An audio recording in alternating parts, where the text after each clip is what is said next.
I don't mind, by the way, speaking without a teleprompter, since the teleprompter isn't working. I'm very happy to be here with you, no matter what. And I'll be speaking basically from myself.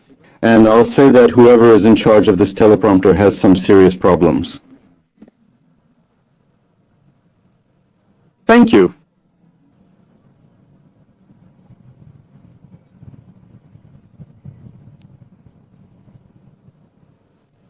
Hello, Madam First Lady. Madam First Lady, thank you very much for gathering here today. Madam Chair, Mr. Secretary General, First Lady of the United States, as well as my delegates, ambassadors, and leaders of countries around the world. 6 years have passed since I last spoke in the General Assembly Hall and addressed a world that was thriving, a world that was at peace. Since then, the weapon of war has destroyed peace on 2 continents. The era of calm and stability has given way to one of the greatest crises of our time. And in the United States, there were 4 years of lawlessness, weakness, and radicalism. Under the last administration, which led our country into a series of disasters a year ago, our country was facing enormous problems, experiencing huge difficulties. Now, my administration has made us one of the world's most powerful countries, and there is no other country that could even compare to us. The blessing of America is a strong economy, secure borders, a powerful military, reliable friendship, and the strongest spirit. Nothing else compares. This is truly America's golden age. We are quickly reversing the economic problems that we inherited from the previous administration. This includes rising prices and record rates of inflation, the likes of which we had never even heard of or imagined before. Growth has returned, gas prices have gone down, those prices themselves have decreased, mortgage rates have also dropped, and we have managed to curb inflation. The only problem that still remains is the stock market prices, which continue to rise. They have increased several times over the past few years. Production is growing, it is literally thriving. As I already said, the stock markets are doing better than ever. By the way, almost all of you are taking advantage of this and benefiting from it. And importantly, workers' wages are growing at the fastest rate in almost 60 years. That's the point. That's what's most important, isn't it? In the 4 years that President Biden was supposed to serve, we had less than $1 trillion in new investments in the United States. In just 8 months since I came to power, we secured commitments and already paid out funds totaling $17 trillion. Think about it. 4 years, less than $1 trillion, 8 months, more than $17 trillion are at work. All of this is being invested in the United States, and now this money is coming from all regions of the world. We have implemented the biggest tax cuts in American history, the largest reduction of bureaucratic barriers and regulations in the history of the United States. And now we have one of the best countries for doing business and entrepreneurship. Many people in this room are actually investing in America, and it seems like these are great investments, aren't they? Over these 8 months. But the first term? I created the greatest economy in the world. We have the best economy. It's never been better, and there has never been anything like it. And now I'm doing the same thing, but this time it's actually even bigger and better. Metrics turn what we've planned for ourselves, what we've set out to do, into reality. Our first term on the southern border, we successfully repelled the invasion of our country. During the 4th month, the number of illegal foreigners who entered our country decreased. Thank you, it amounts to 0. It's hard to believe, but nevertheless, just remember what it was like a year ago. There were millions of people who entered our country from all over the world, from prisons, from all kinds of hospitals. Drug dealers, they were arriving from all over the world, literally entering our country, and the Biden administration had an open border policy. It's a disgrace. These people were illegally crossing United States borders, But now I don't know. If that happens, they would either be put in jail or sent back. Well, or even something worse could happen to you. You know what I mean? I want to thank Salvador for the successful professional work they have done. By arresting and sending to prison those criminals who were in our country during the previous administration, the number became a record high. And we managed to expel all of them. We simply had no choice. Other countries also have no choice since they are in the same situation with migration. It is destroying your countries and something needs to be done about it. America is respected again on the international stage. This has never happened before on such a scale. And just think about it, like 2 years, 3 years, 4 years ago, or even just 1 year ago. People laughed at us, made fun of us all over the world. At the NATO summit in June, almost all NATO members formally committed, at my request, to increase defense spending from 2% to 5% of gross domestic product. As a result, our alliance will become even stronger and more powerful. In fact, whenever it was, in May I visited the Middle East, visited my friends, restored our partnership in the Persian Gulf region, and renewed important relations with Saudi Arabia, Qatar, the United Arab Emirates, and other countries. Now our relationship with them is closer than ever before. My administration has negotiated historic trade deals, including with the United Kingdom, the European Union, Japan, South Korea, Vietnam, Indonesia, the Philippines, and Malaysia, and many, many, many other countries. Also, in just 7 months, I put an end to 7 endless wars. They said they were endless, that it was impossible to resolve them. Some of them lasted 31 years, 2 conflicts lasted 31 years, another one lasted 36 years, and another one lasted 28 years. I put an end to 7 wars.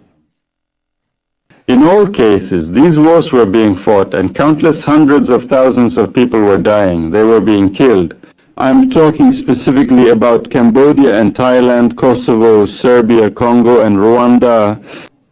This is a monstrous, brutal war. Pakistan and India, Israel and Iran, Egypt and Ethiopia, and Armenia and Azerbaijan. I'm talking about it to be continued. About all these situations. No president, no minister, for example. And by the way, no country has ever done anything even close to this.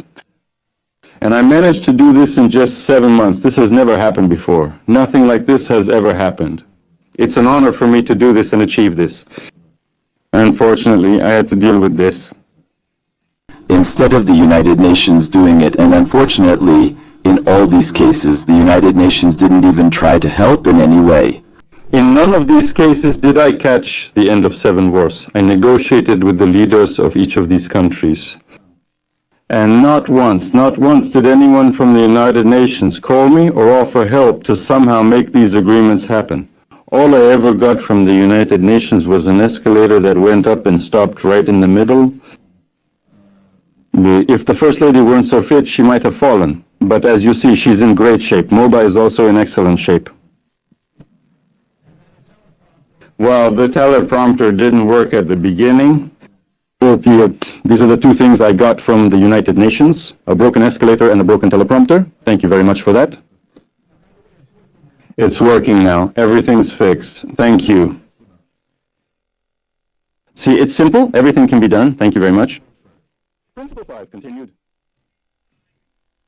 I hadn't thought about it before since I was busy saving millions of people and putting an end to those very wars. But then I realized that the United Nations never helped us. Actually, I thought about it only afterwards, not during those negotiations, which, by the way, were very difficult. And that's how it was. But we need to ask ourselves, what is the purpose of the United Nations? The United Nations has enormous potential, actually. I've always said this. The United Nations has huge, huge potential.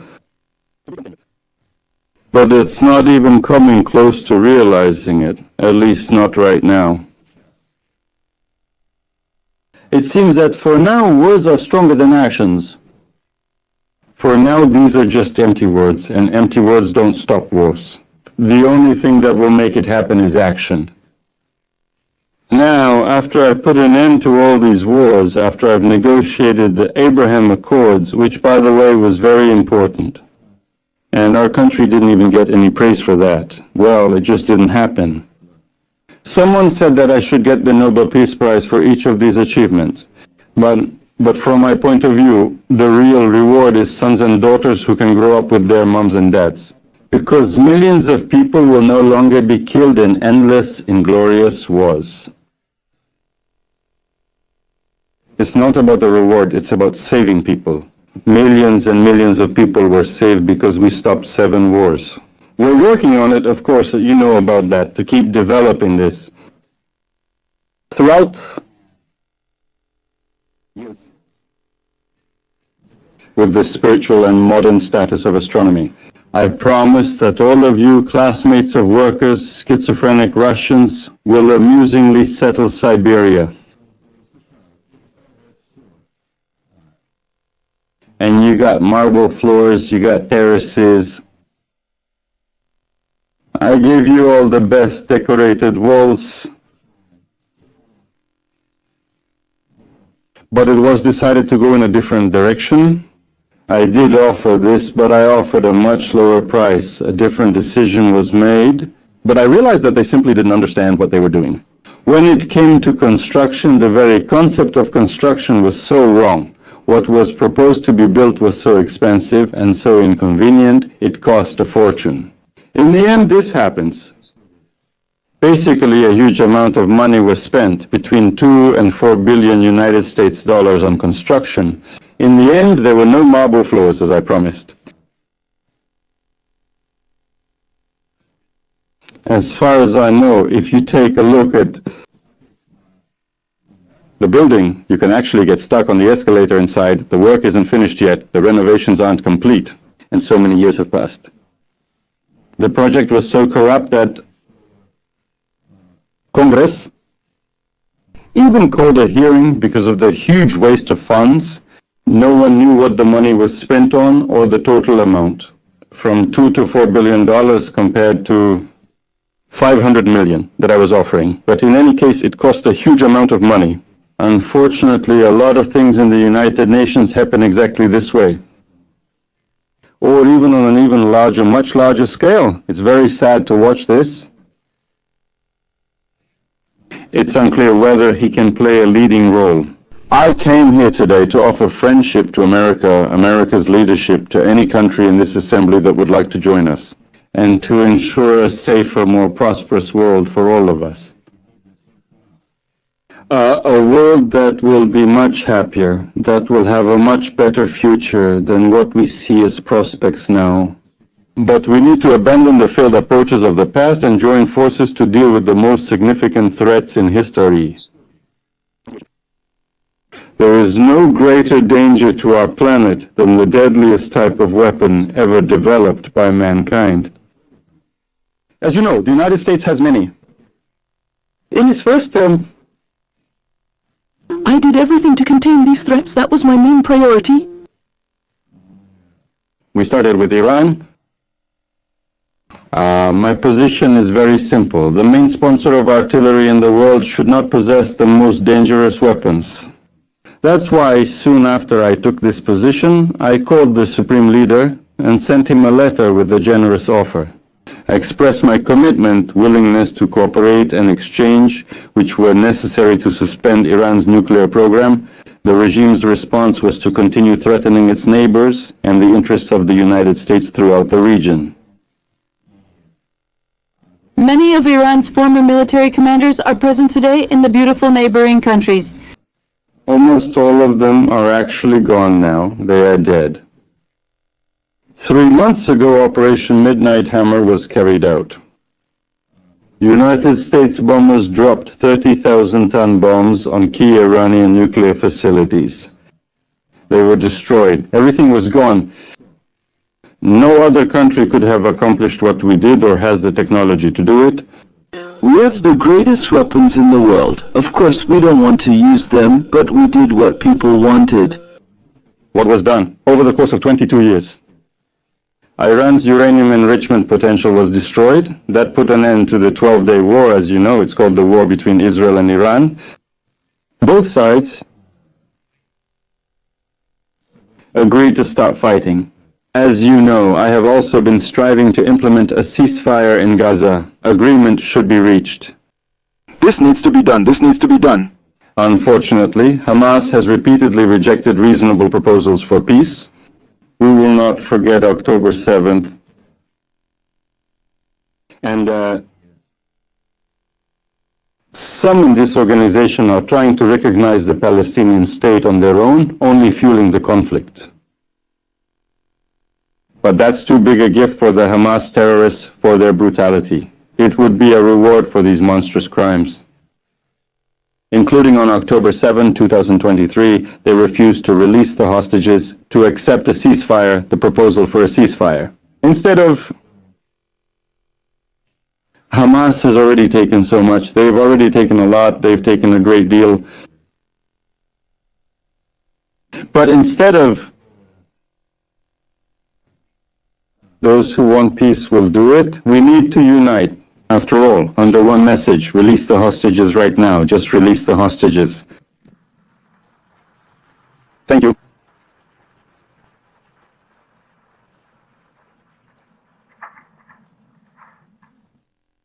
Thank you.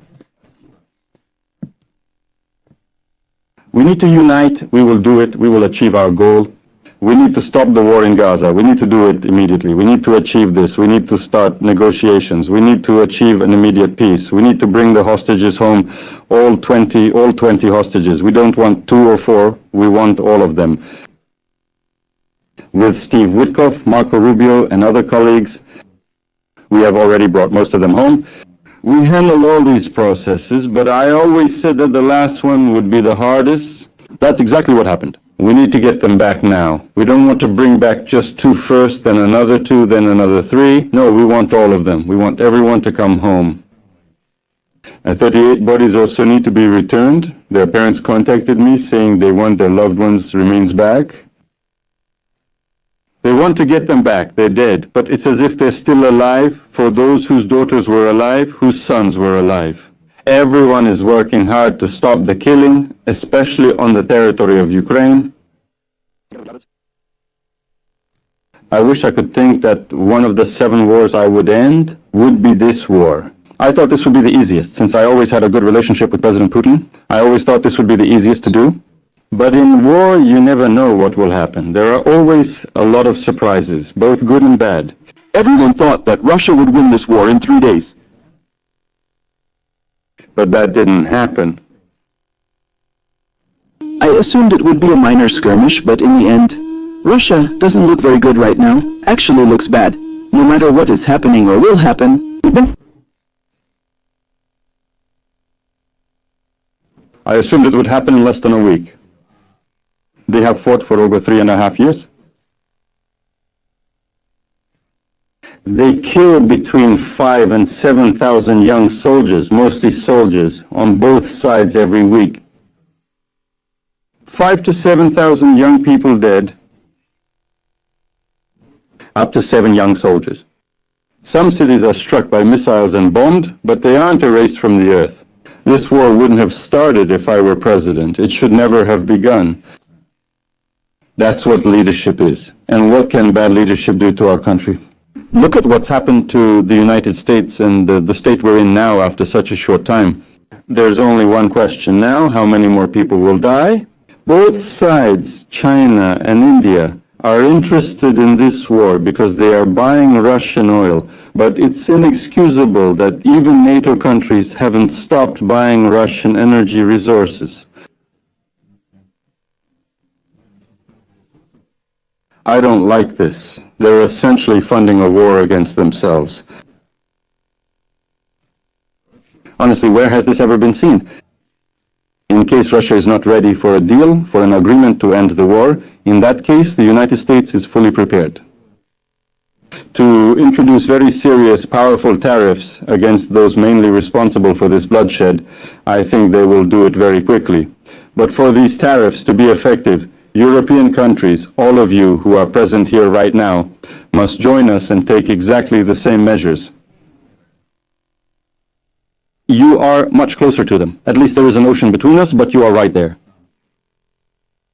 And Europe shouldn't be doing what they are doing now. They must stop buying oil and gas from Russia.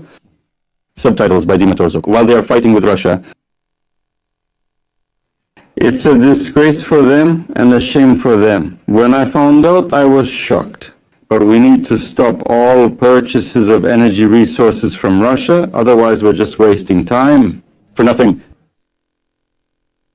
We need to discuss this. Today we will talk about it with the European countries. They are all present here today. Maybe they enjoy listening to me when I talk about this, but I am who I am. I always say things as they are, and I say what I think. We must reduce threats from dangerous weapons.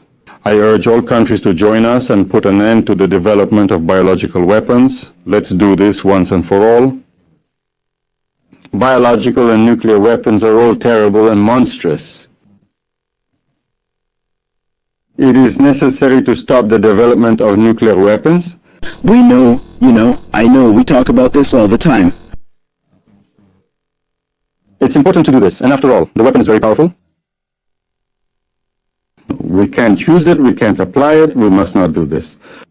Because if it happens, the world will simply end. There won't be any United Nations to talk about it. There will be nothing left.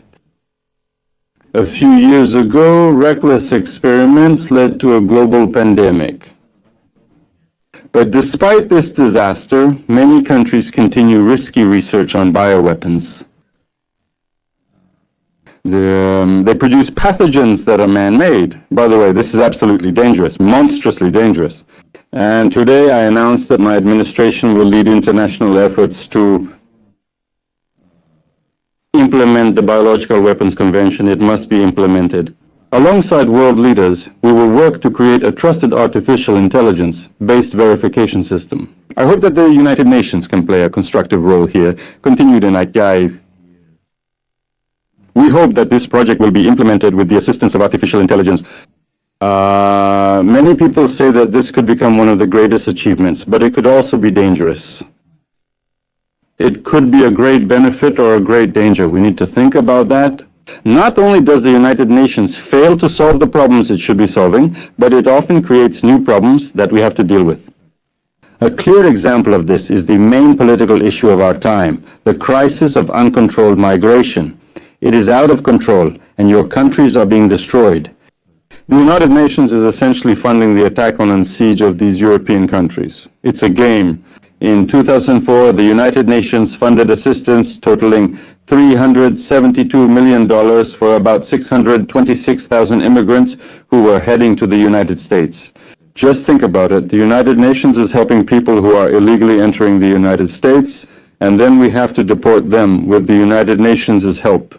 It also provides food, shelter, housing, and debit cards to these illegal migrants so that they can cross our southern border into the United States. Millions have crossed the southern border into the United States. Just a year ago, millions and millions of people were entering completely unchecked. That's millions in just 3 years under the incompetent Biden administration. And now we've stopped it completely. They're not there because they know they can't cross the southern border. But what happened is absolutely unacceptable. The United Nations should be stopping the invasion, not facilitating it, not funding it.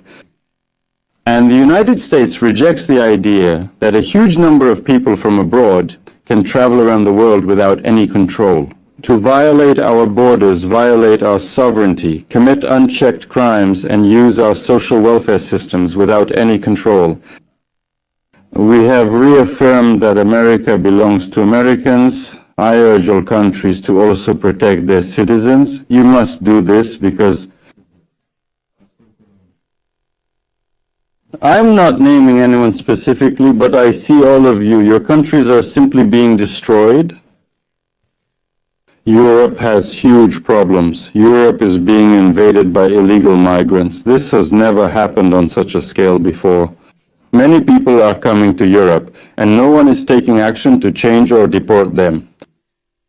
But that's not rational. And since you choose political correctness, you do nothing at all to deal with it. And here I have to say, take London for example, they have a terrible mayor, just terrible. He has changed so much. London has changed a lot. Now they're discussing Sharia law. It's like a different country. You can't do that. Immigration, suicidal energies, this will be the death of Western Europe if something isn't done about it right now. If nothing is done, it will lead nowhere. The world is beautiful due to each country's uniqueness. Every sovereign state should have the right to control its borders. You have the right to do this, to control your borders. Just like we are doing now by limiting the number of migrants entering your countries for whom the citizens of these countries pay and for whom these countries were originally created. Their blood, sweat, tears and money were invested in these countries and now these countries are being destroyed. Proud countries should have the ability to protect their people, their citizens, and not allow their countries to be overpopulated by people who have never been there, who have different customs, habits, religions, everything is different. Migrants break the law, file false asylum claims, claim migrant status for unfounded reasons, and in many cases they should be immediately sent back to their own countries. Of course, we always have a big heart. There is room in it for many people. We feel compassion. But we need to solve problems. These problems need to be solved in their countries, not in ours. We help many countries, of course, absolutely.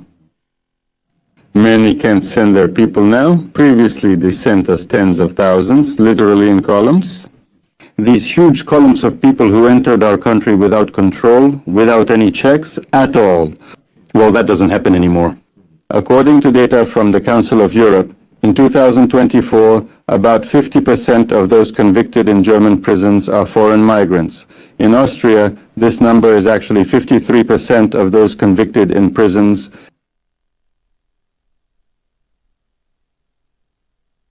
In other countries, in Greece, it's 54%, and in Switzerland, beautiful, picturesque Switzerland, 72% of people in prisons are not from Switzerland. And when prisons are filled with asylum seekers, it's somehow considered an act of kindness. That's what's happening, and it's leading to crimes. We must end this failed open borders experiment immediately. Here's what I want to tell you. I have plenty of experience here. Trust me, your standards will drop fast in that case. In America, we did everything to promptly stop uncontrolled migration. As soon as we started detaining and deporting everyone who crossed the border, as soon as we expelled illegal migrants from our territory, they simply stopped coming to us. This is essentially a humanitarian act for all participants in this process, since thousands of people were dying every week, women were being raped, and nothing like this had ever happened before. Women were raped and beaten, literally, while they were on their way to us. And it was a long, long journey, a monstrously difficult journey. It was also a historic win against human trafficking in this area. What we achieved is truly a victory. We saved so many people who simply wouldn't have made it through this journey, through this path. Many would have just died. Corpses. All along this path through the jungle, people had to go through the jungle to cross the jungle. It's so hot there, it's impossible to breathe. People suffocated and died. The heat is monstrous. And there are corpses everywhere, And we saved a huge number of people. We didn't let them die. Well, what was done is wonderful, and the American public agrees with that. I'm proud of it. Well, today we have the highest approval ratings, especially because of what we've done with the border and with the economy as well. That's why, too, Joe Biden's policies allowed gangs, traffickers, people, children, criminals, inmates, convicts from all over the world. The previous administration also did not save 300,000 children, more than 300,000 children, little children who were trafficked, who were brought into the United States with Biden's negligence. Many of them were raped, assaulted, trafficked, and sold. And no one talks about these. In the fake news, they don't mention any of these. Many little children went missing or even died. And we found many of them and sent them back. We will send them back to their parents. No one knows who they are, but we will find out where you are from. We will figure it out and send them back home. And then the mothers and fathers will rush to the door, they'll cry, they won't believe that their little son or little daughter has returned. There are already almost 30,000 like that. Mass child trafficking is pure evil. But that's exactly what the global migration agenda is leading to. That's what this is about. You know, in America, as you know, the Trump administration is working on this, and we will continue to work on tracking down those criminals who create these problems. And we will return 30,000. In fact, we have already returned 30,000, and we will continue this work. We will try to find everyone. Unfortunately, 300,000 children are either missing or have died because of those animals who did this. We will protect our citizens, and that's why we are working to deal with the monstrous drug cartels that are running rampant. Now, you can't use drugs in these courts anymore. The boat that arrives from Venezuela, now you won't be able to do that anymore. We have basically stopped the inflow of drugs into our country by sea. We don't know them as waterborne drugs. They kill hundreds of thousands of people. I have also added these rampaging drug cartels to the relevant lists.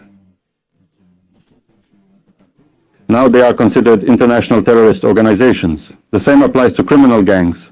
Mara Salvatruchas, 13 Tren de Aragua from Venezuela. By the way, such groups torture, maim, and kill with impunity. They are enemies of all humanity. That's exactly why we started using the supreme power of the United States military in order to eliminate terrorist groups and smuggling networks in Venezuela led by Nicolas Maduro. To all terrorists who try to enter the United States or do anything else, I want you to know we will destroy you. We have no other choice. We will definitely do it. That won't happen. You can't reach or harm us. Last year, 300,000 people died from fentanyl and other drugs. Every ship that we believe is transporting drugs will be destroyed. We will not allow this to happen anymore. The United States is now thriving in energy like never before. We are getting rid of the so-called subsidized energy points, falsely named. It's just a mockery. They don't work, they're too expensive, and they're not enough to keep factories running to restore your country's greatness. The wind doesn't blow that strongly. These windmills, well, it's just ridiculous. They're expensive to maintain, they need constant repairs, and they rot. This is the priciest energy ever made. After all, energy is meant to make money, not to spend it. But if it doesn't work without subsidies, what's the point? Most of them were made in China. I'll give them credit, but why do they build them, send them somewhere else, and not install them at home? They hardly use them. They use coal themselves, they use gas, they use just about anything. But they don't like wind power, although they really like selling wind turbines. And wind installations.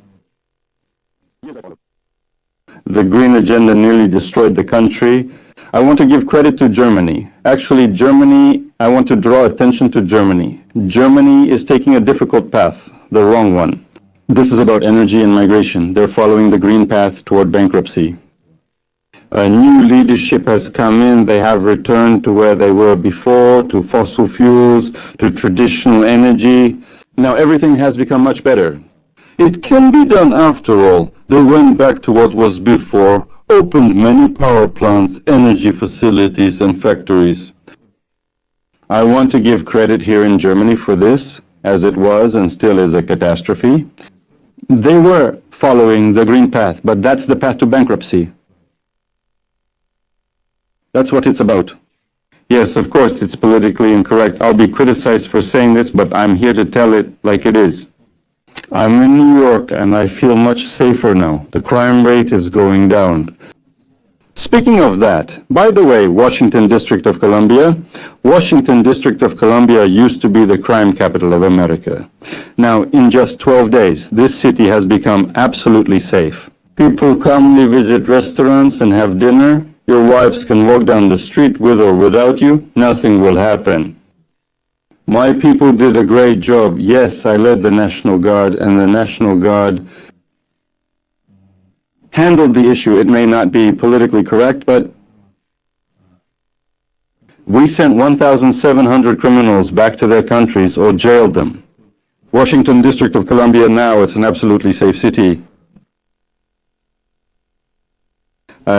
I actually invite you there. We can have dinner. We'll take a walk together. You won't even need to ride in an armored vehicle or anything. We'll just walk down the street from the White House. It'll be completely safe. And, of course, oil and gas are very important. Aberdeen, for example, was once the oil capital of Europe. Huge reserves were found there in the North Sea. There were enormous reserves discovered. I talked about this with the minister. I told him, your cities are a huge asset.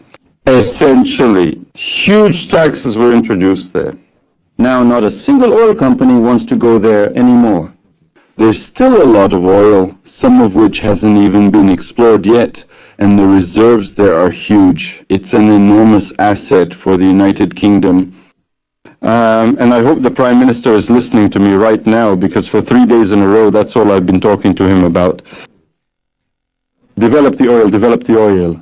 I just don't want them to destroy England or Scotland. These beautiful landscapes. They install these solar panels and batteries, destroying farmland for that. We won't let that happen in America. Back in 1980, the director of UNE predicted that by the year 2000, climate change would lead to a global catastrophe. He said that it would be irreversible. They said at the United Nations it would be like a nuclear holocaust, but look at us now. And another United Nations representative in 1980 said that in a few decades, many countries would be destroyed because of global warming, but that didn't happen. If you look back a few years or a few decades, in recent years they were saying that global cooling would wipe out humanity. Something needs to be done about this. Then they started talking about global warming, about how it would destroy the countries of the world. But now it's getting colder again. Now they don't call it climate anymore because that's more convenient. Simply, it's climate change. It doesn't matter if the temperature goes up or down, it doesn't matter. The main thing is that it's climate change, no matter what's happening. But this is just a huge fraud all over the world. Climate change, no matter what. No more global warming, global cooling. All these predictions, forecasts made by the United Nations and many others, often for their own reasons, all of that turned out to be untrue. This statement was made by foolish people, and they didn't give other countries a chance to succeed. We need to move away from this green deception, because if that doesn't happen, you will fail, and that's already happening. Trump was actually right, after all, about everything. I mean, it's true, I talked about it, and in the end I turned out to be right. And I'm telling you, if you don't step away from this green energy scam and fraud, it's going to be bad for you. People with nothing in common will approach you, and your societies and countries will fail. I am the President of the United States, and I care deeply about Europe. I love its people, and it pains me to see Europe struggling with energy and migration problems. This two-headed monster is destroying everything in its path. We cannot allow this to happen. You do this to please everyone and be politically correct, but in doing so, you destroy your own legacy. You need to take control of uncontrolled migration and the energy catastrophe unfolding before your eyes while there's still time. The focus on the carbon footprint is made up and was invented by people with bad intentions. And this leads to destruction. The carbon footprint, it used to be talked about a lot. A few years ago, I remember people talking about the carbon footprint, and then President Obama would board Air Force One and add a few more footprints. Imagine those huge engines and everything else from that plane remain in the atmosphere. He was talking about the carbon footprint, about how something needs to be done about it. He flew from Washington to Hawaii just to play golf. And then he would return on that big, beautiful plane. He would fly back on it and then talk about it again. He talked about global warming, about the carbon footprint. Well, that's a scam. And all of this costs a huge amount of money. Reducing the carbon footprint by 37%. Just think about it. Congratulating him, congratulating you for doing this. Yes, you've done a lot. Many businesses were closed, but you reduced the carbon footprint by 37%. However, all these sacrifices and an even greater one, all of this was nullified by a global increase of 54%. Most of it from China. A larger share of this is because of China among those countries that are also thriving, which now account for more carbon monoxide too than other developed countries around the world. All these countries are working hard on their carbon footprint, but that's nonsense. It's meaningless. And here in the United States, we still have radical environmentalists who say that everything needs to be stopped. They probably even want to kill all the cows. What they're saying is unimaginable. But we have a border, a very, very secure one. We have territory.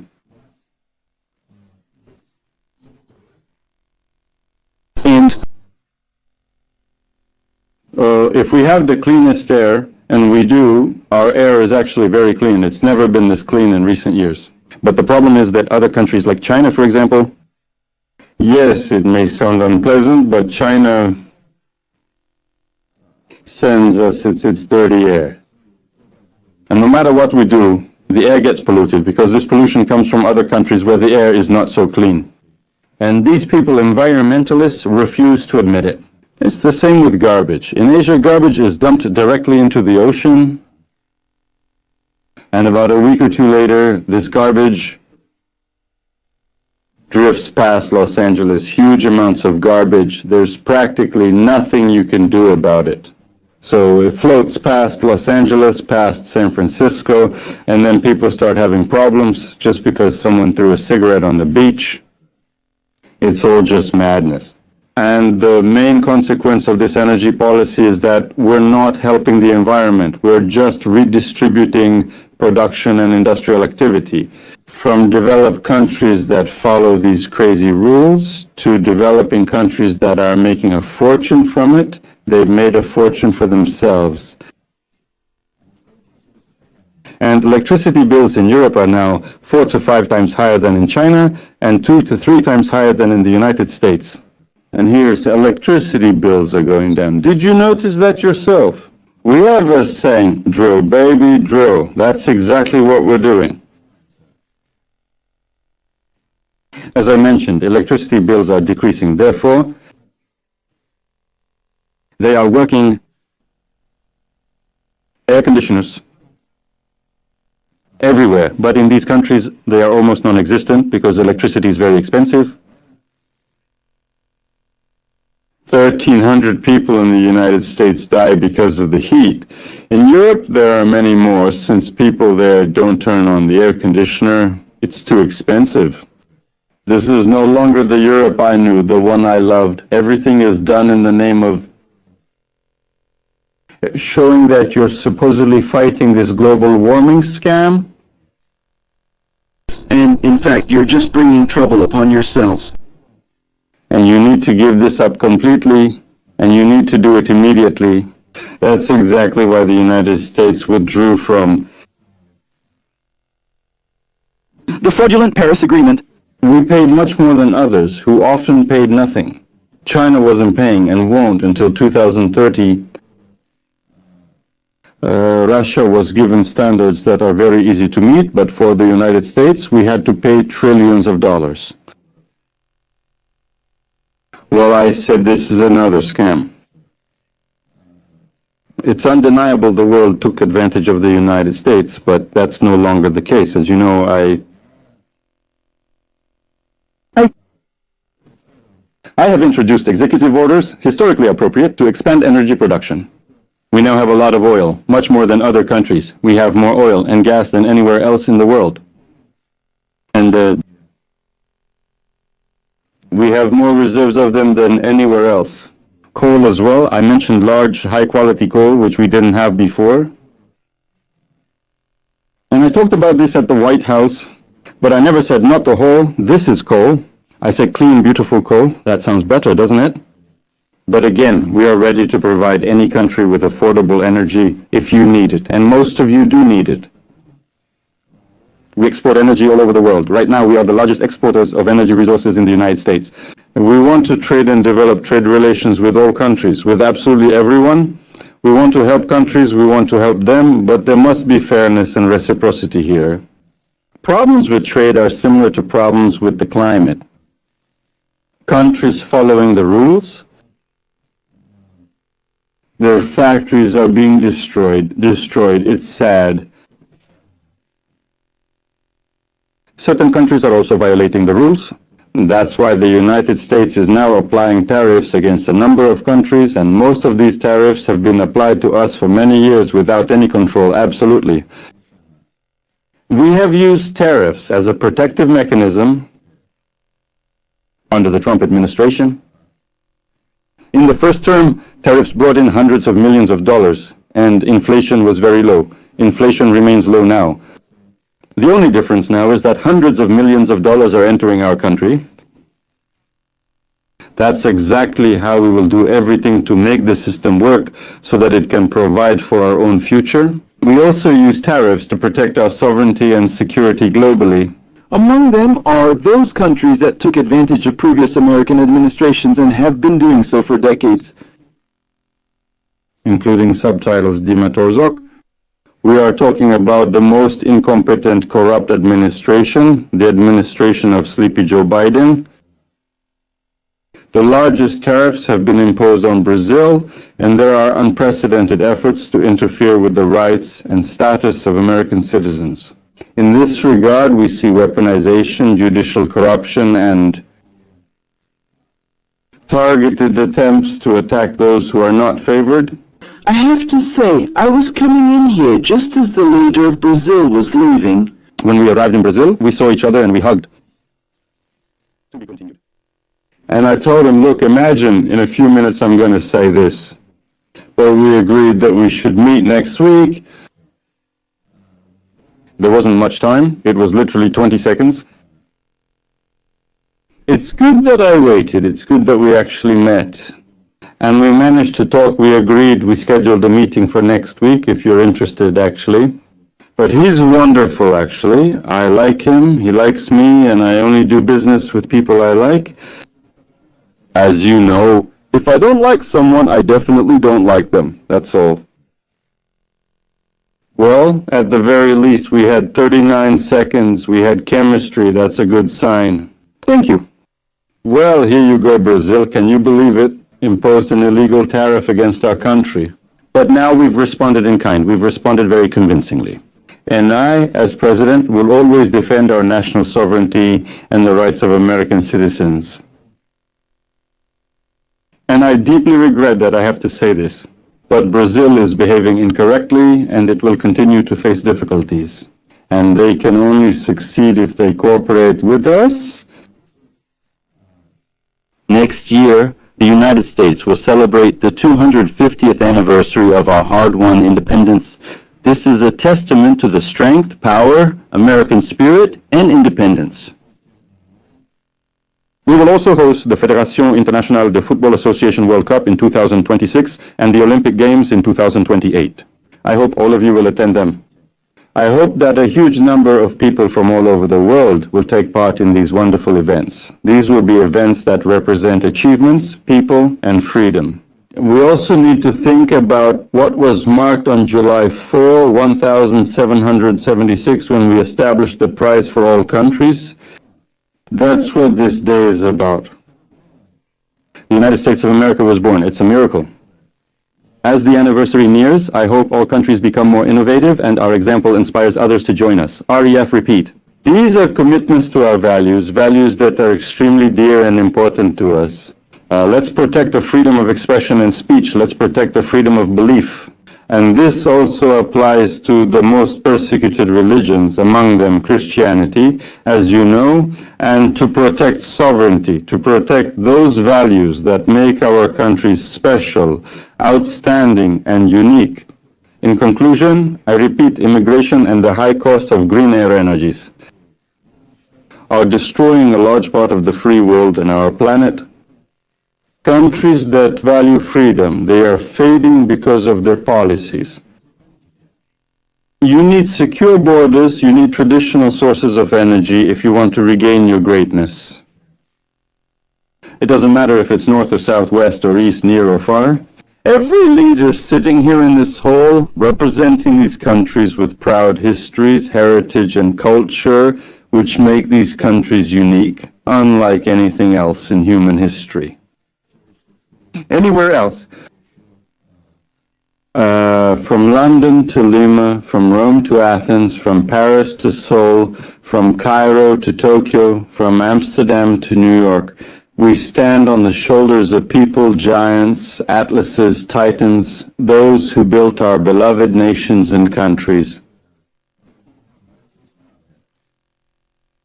With their experience and spirit and strength, our predecessors conquered mountains, crossed oceans and deserts, built airplanes, and traveled across lands by plane. They fought countless battles, put themselves in danger, and they were soldiers, farmers, workers, explorers, patriots, pioneers. They built countless cities, introduced ideas in industry and manufacturing, and turned small islands into mighty empires. The power of all this. They were champions of their people, they never gave up and they never gave in to pressure, and their values defined our national identity. Their concept, their vision helped shape our mighty destiny. Everyone in this hall is a part of this in their own way. Each of us has inherited the deeds, myths, triumphs, and legends of our founders, our heroes who showed us the way. Our predecessors gave and sacrificed everything for their motherland. They defended it with pride, with sweat, with blood, with life, and with death.